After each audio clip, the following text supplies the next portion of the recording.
Christmas night.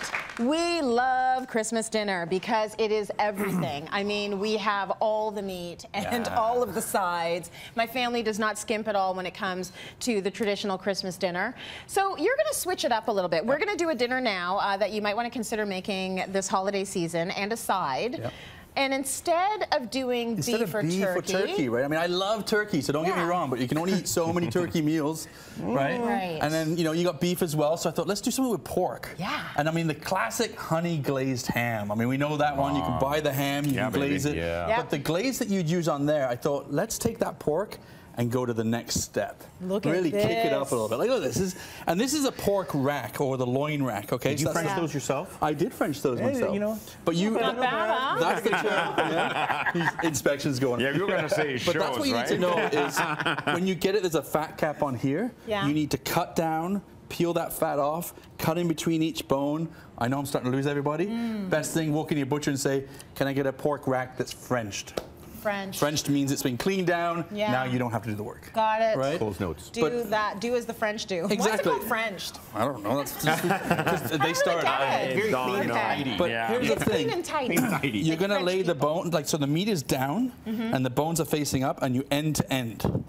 And then, anyone that's a good sewing, you actually take... It's a DIY project. Trust me, where's Leanne? Don't use a staple gun, please, okay? Or hot glue? Yep, but you're going to push right through, and then you just come up like that, and then you pull it there. And then I'll get you to thread another one. There's a reason why you're me. doing this. It's going to look real cool. Yeah. I'm assuming. It's going to look amazing. That's so good. Now, here's the thing, though. The meat is here, so you don't want to pull on this tight because you'll just cut the meat. Okay. Just gently snug it together like that. Yeah. That's all you need to do. And then just kind of wrap it around. Boom. Cut it. Done. Okay. Next one. Here we go. You just need two on either side. Surgery. I know. I always feel like a little bit of Hannibal Lecter doing this, you know? It's kind of, but it's just, I'm telling you, it's not that hard. There's 4 stitches to do. Okay. You know, we've all unfortunately had accidents with a lot more than 4 stitches. But, you know, it's really easy to do in advance. It's something you can prepare a couple days and then put it in the fridge, and then you just have to roast it. Yeah. But here's where it gets tricky. So now, turn it around. Roll it. There you go. And you start to make your crown. Look at that. Look at that, right? And then you just kind of come in and stitch again. But what you're doing is you're making this beautiful crown, this great presentation piece for the middle of the table. You know, you spend all this work on doing nice decorations, but decorate the food up, you know? Right. Make the food speak for itself. This is going to stand out. And this is going to be, I mean, we all like to bring the turkey to the table, but imagine putting this in the middle of the table. Yeah. Right?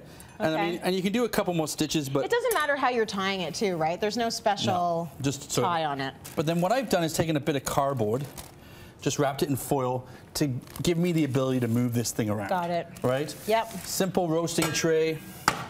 You need one that fits. This is going to be nice and, just fits in there. Yeah.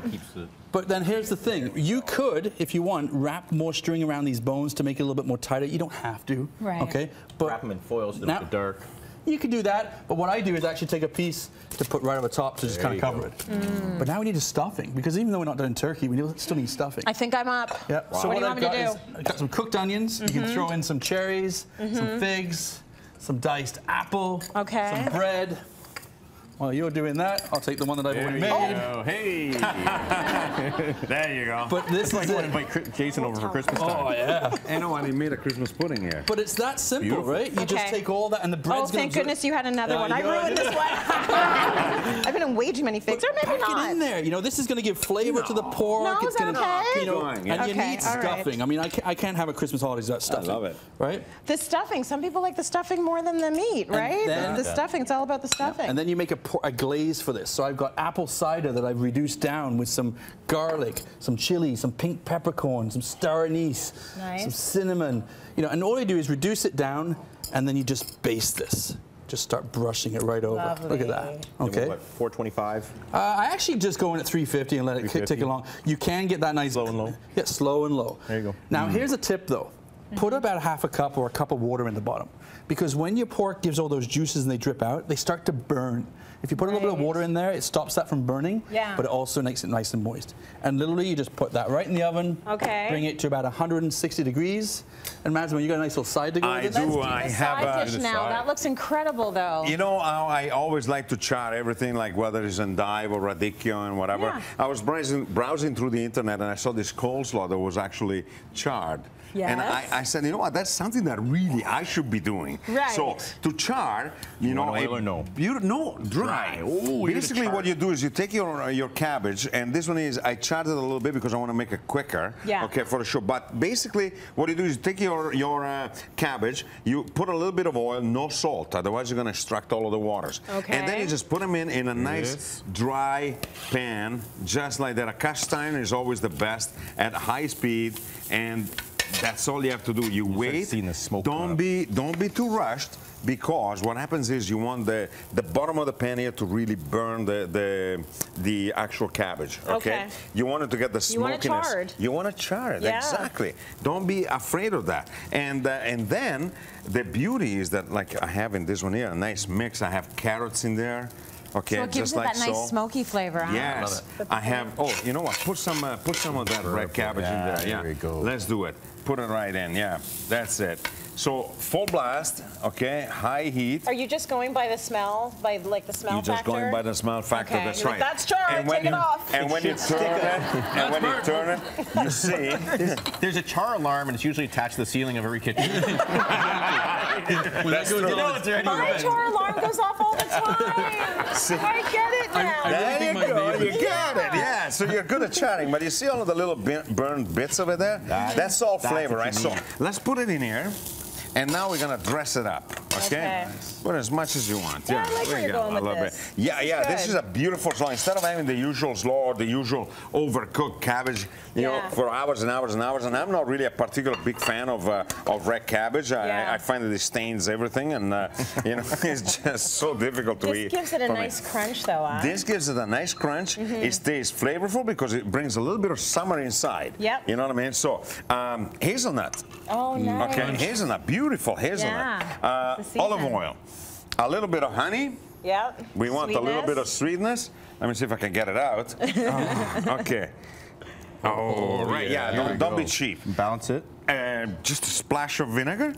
You know, you have to be savvy with the vinegar, foolish with the oil, and really, you know, what do you call it? This is a Massimo saying. Yes. I like it. It's an old tattoo. It's an old saying. I like it. It's an old Italian thing. Okay. Now, I like to put a little bit of lemon juice to balance out the vinegar. Okay, because that brings a little bit of Mediterranean freshness. There you go. That looks good. This is how a beautiful little slaw gets done. Want some? Okay, and that will accompany that beautiful roast. Okay, let's do it. So maybe we should take a look at what's going to be going with this. Yeah, look at that. Look at what we made in that little bit of time. Huh? That was amazing. How did you cook that? Look at that. Oh, baby, yes. So, put it on there. Oh, yeah, baby. Need some stuffing in there as well. Wow, I'm coming to your house. Go nuts, oh, man. my gosh. Go nuts. There you go. That's great. Let's go nuts. There you go. Beautiful. Okay, Christmas dinner is served. Cityline.ca for the recipe. Let's go to break.